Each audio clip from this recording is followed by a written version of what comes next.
Narito ang iyong pang-araw-araw na horoscope para sa Scorpio para sa araw ng March 11, 2026. Sa pagbubukas ng iyong mga mata sa petsang ito ng March 11, mararamdaman mo ang isang napakalakas na enerhiya na nagmumula sa kailaliman ng iyong pagkatao na mag-uudyok sa iyo na harapin ang mga katotohanang matagal mo nang iniiwasan. Ang mga planeta ay nagbibigay sa iyo ng isang pambihirang talas ng pakiramdam na magagamit mo upang mabusisi ang bawat sitwasyong iyong kakaharapin ngayong maghapon ng may sapat na katuwiran at hindi lamang basta emosyon. Huwag kang matakot na sumisid sa malalim na bahagi ng iyong mga mitiin dahil doon mo matatagpuan ang kislap ng inspirasyon na magdadala sa iyo sa isang ganap na pagbabago na magpapabuti sa iyong kalagayan sa bawat sandali ng iyong pakikipagsapalaran sa mundong ito. Pagdating sa iyong karera at mga tungkulin sa trabaho, ang araw na ito ay naghahandog ng isang mahalagang pagkakataon kung saan ang iyong husay sa pagtuklas ng mga nakatagong detalye at ang iyong mabusising paraan ng paglutas sa mga misteryo ng bawat proyekto ay lubos na mapapahalagahan. Mapapansin ng iyong mga nakatataas ang iyong dedikasyon sa pagtapos ng mga gawain ng may mataas na antas ng kalidad. Kaya asahan ang isang positibong balita tungkol sa isang responsibilidad na magbibigay sa iyo ng kapangyarihan na magpasya para sa ikabubuti ng lahat. Huwag kang mag-atubiling gamitin ang iyong lakas ng loob upang ipagtanggol ang iyong mga ideya sa iyong mga kasamahan dahil ang iyong talino sa paghahanap ng katotohanan ay sadyang kailangan upang mapanatili ang produktibidad sa inyong pangkat. Sa usaping pananalapi, ang petsang ito ay humihingi ng isang matalinong pagsusuri sa iyong mga nagawang budget upang masiguro na ang bawat bahagi ng iyong kita ay nailalagak sa mga bagay na magbibigay sa iyo ng tunay na seguridad at hindi sa mga pansamantalang pagnanasa lamang. Maaaring may lumitaw na oportunidad para sa isang investment na may kinalaman sa insurance, pamana, o mga proyektong nangangailangan ng mahabang panahon ng paghihintay. Ngunit kailangan mong maging mabusisi sa bawat dokumento bago mo ibigay ang iyong buong tiwala. Ang pagiging masinop sa iyong mga gastusin at ang paglalaan ng sapat na halaga para sa iyong mga pangarap na seguridad ay magbibigay sa iyo ng ganap na kagaanan sa loob ng iyong puso at katiyakan na ang iyong yaman ay nasa isang napakatatag na kalagayan. Ang aspeto ng pag-ibig at pakikipag-ugnayan para sa Scorpio ay nasa isang yugto ng napakalalim na koneksyon at matinding katapatan kung saan ang iyong puso ay naghahangad ng isang relasyon na puno ng kislap ng respeto at sapat na pagkilala sa iyong pagiging pribadong tao. Ang pagpapakita ng iyong pagmamahal sa pamamagitan ng pagbabahagi ng iyong mga lihim na pangarap o ang pakikipag-usap ng mahinahon tungkol sa iyong mga takot ay lalong magpapatatag sa inyong ugnayan sa bawat sandali ng inyong pagsasama ngayong araw na ito. Para sa mga naghahanap pa ng makakasama, ang iyong misteryoso at kagalang-galang na aura ay magsisilbing magnet para sa mga taong naghahangad ng isang partner na may matibay na paninindigan at marunong magpahalaga sa tunay na ganda ng isang matatag na ugnayan. Ang iyong kalusugan ay dapat maging isa sa iyong mga pangunahing prioridad sa pamamagitan ng pagbibigay ng sapat na atensyon sa iyong reproductive system at sa iyong pangkalahatang emosyonal na kalagayan na maaaring makaramdam ng pagod dahil sa iyong matinding pagtutok sa mga usapin ng buhay.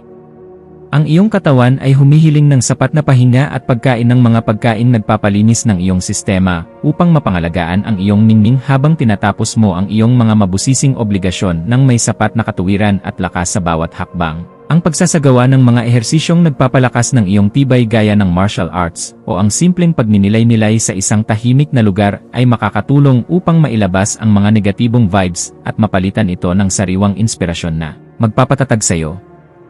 Sa iyong pakikipagkapwa-tao, ang iyong papel bilang isang matalinong tagapayo at mapagkakatiwalaang kaibigan ay magiging sentro ng atensyon, lalo na sa mga taong nangangailangan ng iyong mabusising pananaw upang maresolba ang kanilang sariling mga krisis sa buhay.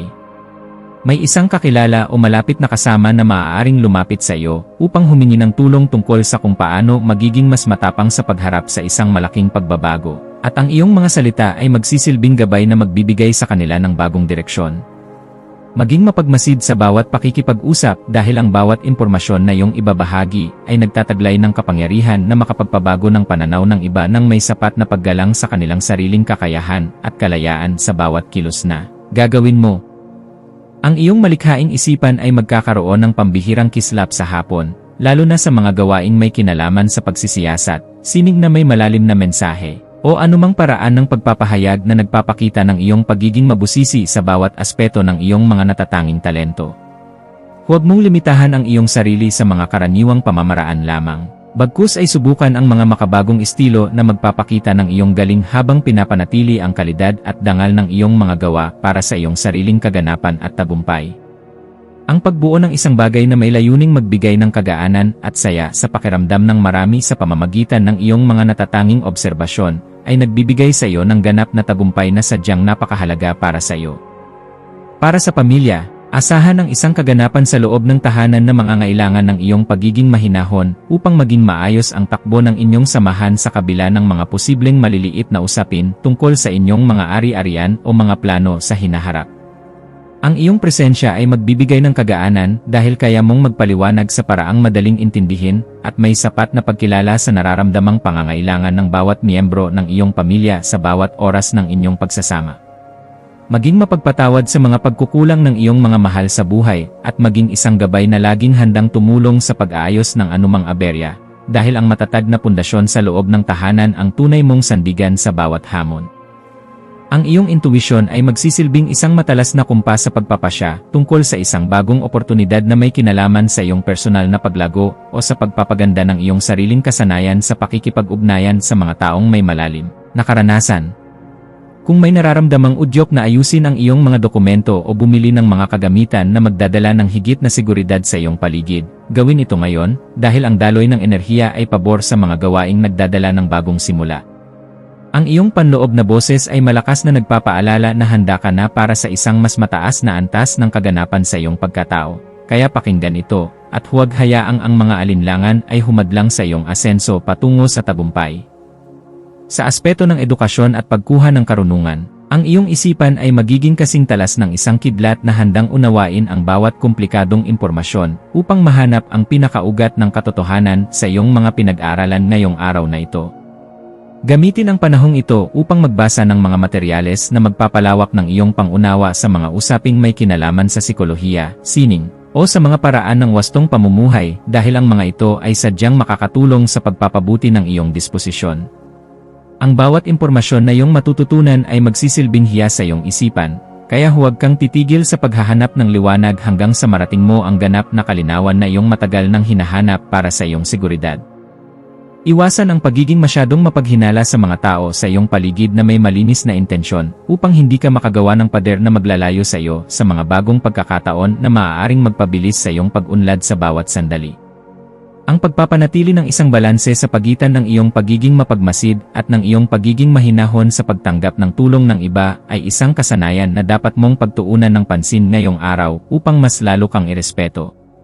Ang pagpili sa kung ano ang nakakabuti sa iyong pangmatagalang mithiin nang hindi isinasakripisyo ang iyong mga prinsipyo ay magbibigay sa iyo ng mas mabilis na resulta at mas malalim na kagalakan sa bawat sandali ng iyong pakikipagsapalaran. Ang iyong espiritual na aspeto ay nangangailangan din ng pagkalinga sa pamamagitan ng paghahanap ng sandali ng katahimikan sa gitna ng iyong abalang schedule upang muling makakonekta sa iyong panloob na lakas na nagbibigay ng direksyon sa iyong buhay. Ang pagninilay-nilay tungkol sa iyong mga tunay na hangarin para sa isang makabuluhang pamumuhay ay magbibigay sa iyo ng sagot kung bakit kailangan mong maging matatag at kung paano mo magagamit ang iyong talino para sa iyong sarili. Ang pagpapasalamat sa bawat biyaya, maliit man o malaki, na iyong natatanggap ay magbubukas ng pinto para sa mas marami pang milagro. Kaya panatilihin ang iyong integridad at ang iyong pagiging marangal sa lahat ng pagkakataon na ibinibigay sa iyo sa maghapon. Maging mapagmasid sa mga dokumento, email, o mga mensaheng iyong matatanggap ngayong hapon, lalo na ang mga may kinalaman sa iyong mga utang, buwis, o mga legal na usapin sa iyong mga proyekto, at siguraduhin na naintindihan mo ang bawat detalye. Ang paghingi ng payo sa mga taong may sapat na karanasan sa mga ganitong bagay o sa iyong mga mentor ay isang matalinong hakbang na dapat mong gawin upang maprotektahan ang iyong mga interes at ang iyong pinaghirapan. Ang pag-iingat sa ganitong mga usapin ay magbibigay sa iyo ng kapanatagan na ang iyong mga hakbang ay nasa loob ng katuwiran at hindi ka malalagay sa alanganin dahil lamang sa kakulangan sa mabusising pagsusuri ng datos. Sa pagdating ng gabi, maglaan ng oras upang ayusin ang iyong kapaligiran at ang iyong isip sa pamamagitan ng paggawa ng mga bagay na nagpapakalma sa iyong sistema gaya ng paggawa ng listahan ng mga pasasalamat o ang pagligo ng mainit na tubig. Ang kaayusan sa iyong kapaligiran ay direktang nakakaapekto sa iyong pakiramdam. Kaya ang pagliligpit ng iyong mga kagamitan at ang pag-aayos ng iyong kwarto ay makakatulong upang maalis ang mga tensyon sa iyong isipan na dulot ng sobrang pagpapakapagod. Ang pagpapasalamat sa bawat tagumpay na iyong nakamit sa araw na ito ay magpapanatili sa iyong positibong disposisyon na siyang magsisilbing magnet para sa mas magagandang balita na darating sa iyong pintuan bukas para sa iyong patuloy na ikaunlad. Bilang huling payo para sa iyo, laging tandaan na ang tunay na lakas ay matatagpuan sa pagkakaroon ng isang mapayapang puso na laging handang umunawa sa sarili at sa ibang tao nang may sapat na pagmamahal sa bawat sandali ng iyong pagkilos. Manatiling nakatutok sa iyong sariling landas habang nagpapakita ng malasakit sa mga taong nasa paligid mo, dahil ang kaganapan ng iyong pagkatao ay matatagpuan sa pagbabahagi ng iyong liwanag ng may dangal sa lahat ng pagkakataon na ibinibigay sa iyo. Hayaang ang liwanag ng karunungan ang maging gabay mo sa pagtahak sa daan ng iyong mga adhikain, at maniwala ka na sa bawat pagsusumikap mo na magpakita ng kabutihan, mayroong magandang bukas na naghihintay para sa iyo sa bawat sandali. Ang iyong mga maswerteng numero para sa araw na ito ay 8, 11, at 19. Ang iyong maswerteng kulay ay maroon o itim na sumisimbolo sa kapangyarihan at lalim. At ang maswerteng gawain para sa araw na ito ay ang paglilinis ng iyong mga kabinet, ang mabusising pag-aaral ng iyong mga bank statement, o ang pakikipag-usap ng malalim sa isang pinagkakatiwalaang kaibigan upang muling mahanap ang iyong kagalakan at sigla sa buhay.